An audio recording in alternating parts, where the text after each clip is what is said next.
नमस्कार बच्चों। आज हम आप लोग के बीच में आए हैं हम काव्य खंड के नए पाठ की ओर।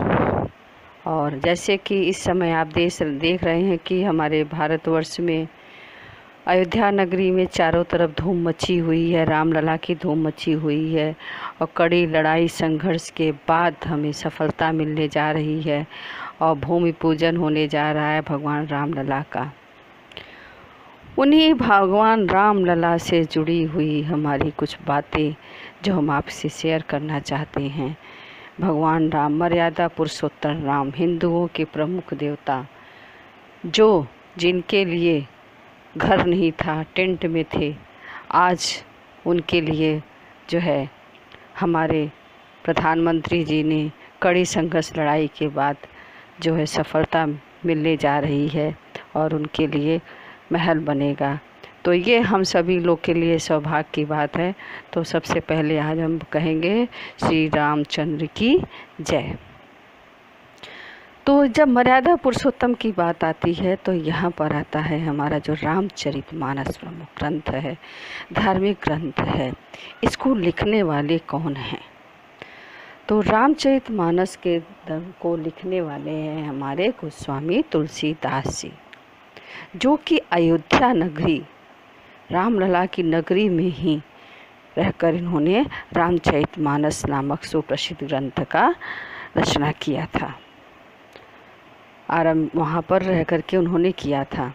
भक्ति काल की राम भक्ति शाखा के हमारे प्रमुख कवि माने जाते हैं गोस्वामी तुलसीदास जी।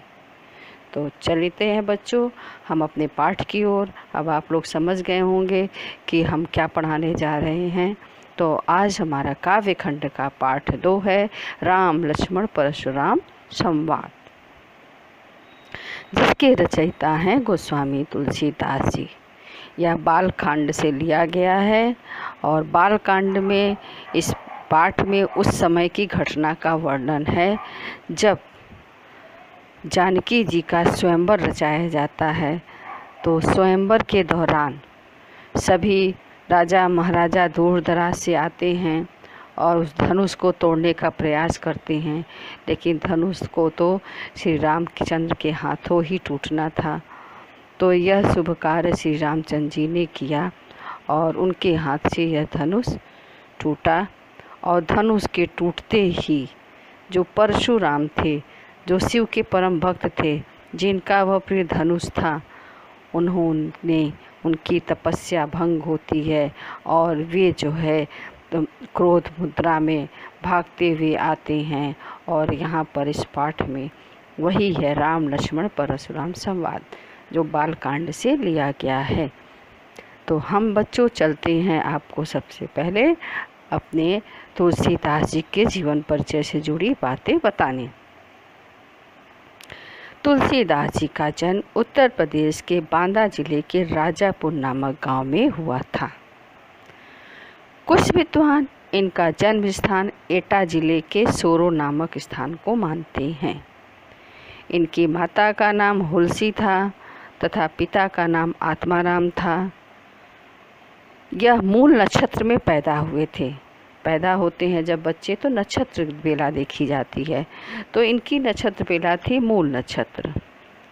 इस कारण से इन्होंने क्या किया था, अपने माता पिता को त्याग दिया था और इन्होंने क्या किया, बचपन में ही भिक्षाटन करने लगे, यानी भीख मांगने लगे, भिक्षा के लिए निकलते और उसी से अपना जीवन यापन करने लगे। फिर ये नरहरि दास की संगति में गए और वहाँ पर राम भक्ति की ओर इनका झुकाव हुआ। इस विषय में भी एक कहानी जुड़ी हुई है। कहा जाता है कि इनकी पत्नी रत्नावली ने इन्हें कटु बातें कही थी कि जितना प्रेम तुम हमारे लिए लगा रहे हो, जितना प्रेम तुम इस निर्जीव वस्तु पर लगा रहे हो, अगर तुम श्री प्रभु राम पर अगर अपनी प्रगाढ़ प्रेम भक्ति दर्शाते तो शायद जीवन सफल हो जाता।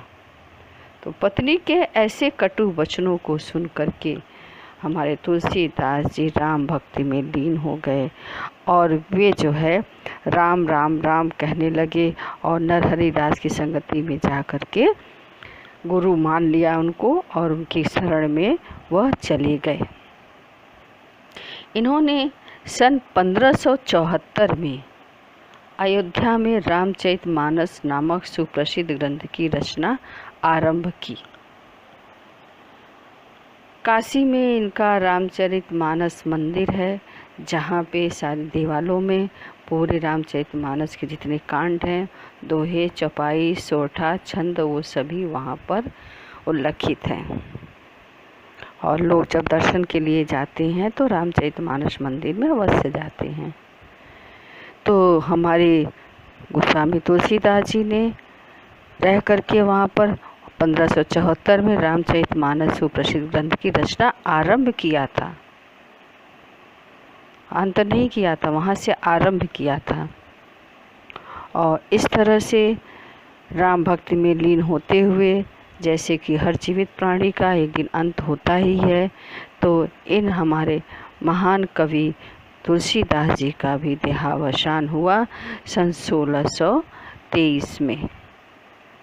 और देहावसान के दौरान यह काशी में थे, तो काशी में इनकी मृत्यु हुई। तो कहा जाता है कि इनकी मृत्यु के लिए एक दोहा उपलब्ध है कि संवत 1680 असीगंग के तीर, संवत 1680 असीगंग के तीर, श्रावण शुक्ला सप्तमी तुलसी तज्जव सरी। यानी शुक्ल पक्ष के, श्रावण मास के शुक्ल पक्ष के सप्तमी तिथि के दिन तुलसीदास जी ने 1623 में असीगंग तीर, गंगा के किनारे असी घाट पर इन्होंने अपने प्राण को त्याग दिया था। अब हम आते हैं बच्चों इनकी रचनाओं पर। इनकी रचनाएं हैं हमारी रामचरितमानस, कवितावली, दोहावली, गीतावली, कृष्ण गीतावली, विनय पत्रिका, ये सारी इनकी रचनाएं हैं। काव्य सौंदर्य में जो इनकी रचनाएं हैं वो पूरी तरह से राम के प्रति समर्पित हुई हैं। इनके संपूर्ण काव्य में राम भक्ति ही दिखाई देती है। उनका भाव क्षेत्र अत्यंत व्यापक है और इनके काव्य में धार्मिक, सांस्कृतिक और सामाजिक दृष्टि की व्यापकता है। लोक जीवन का सरल तथा सहज चित्रण भी तुलसीदास जी के काव्यों में है। ऐसा अनंत कहीं देखने को नहीं मिलता जितना इनके काव्यों में देखने को मिलता है। इन्होंने भाषा में आते हैं, हम कला पक्ष में आते हैं, तो इन्होंने अवधी तथा ब्रज दोनों ही भाषाओं के सिद्धहस्त कवि हैं और उनके काव्य ग्रंथ प्रबंध तथा मुक्तक दोनों ही रूपों में हैं। इन्होंने चौपाई, दोहा, सोठा, हरिगीतिका, कवित्व, पद आदि छंदों की रचना का आधार बनाया है। और हम आते हैं इनकी जो रचनाओं में जो रस का आपको रामचरितमानस में बच्चों रस मिलेगा। रस में आते हैं हमारे, इसमें अधिकतर इन्होंने रसों का प्रयोग किया है। शांत रस, श्रृंगार रस, वीर रस, हास्य रस, करुण रस, रौद्र रस एवं वात्सल्य रस। आपका ये जो पाठ है राम लक्ष्मण परशुराम संवाद, यहाँ पे आपको रौद्र रस दिखाई देगा। रौद्र रस होता है जब क्रोध उत्पन्न होता है, तो यहाँ पे परशुराम का क्रोध उत्पन्न हुआ है और उधर लक्ष्मण का क्रोध उत्पन्न हुआ है। राम को शांत स्वभाव, शीतलता प्रदान करने वाला माना है हमारे तुलसीदास जी ने माना है अपने रामचरितमानस में, और लक्ष्मण को हमेशा उग्र स्वभाव का, हर बात बात पर लक्ष्मण उग्र हो जाते थे और वह जो है धनुष बाण उठाने को तैयार हो जाते थे। तो ऐसा इन्होंने हमारे रामचरितमानस में तुलसीदास जी ने दोनों के स्वभाव में परिवर्तन किया है। तो बच्चों हम आप लोग को यहाँ पे कवि परिचय से अवगत कराएं।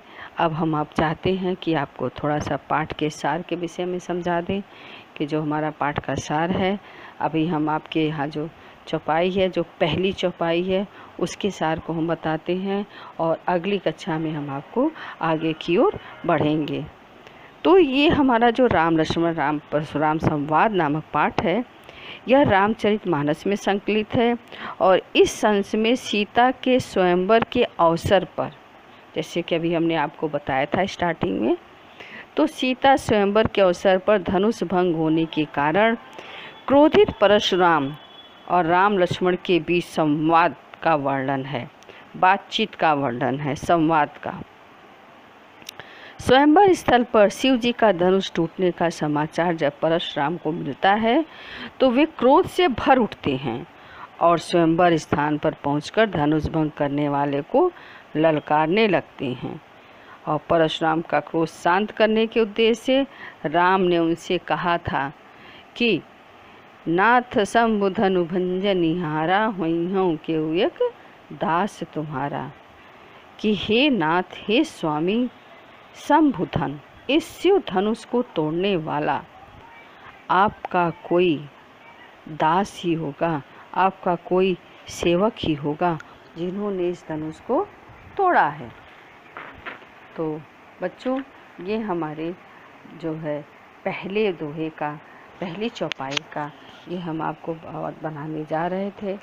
तो आप लोग इसको जो है समझिए, और हम चाहते हैं कि हम आज की कक्षा को अब यहीं पे समाप्त करते हैं। अपनी अगली कक्षा में, अपने पार्ट 2 में हम आएंगे, आगे सारे चौपाई के भावार्थ की तरफ बढ़ेंगे।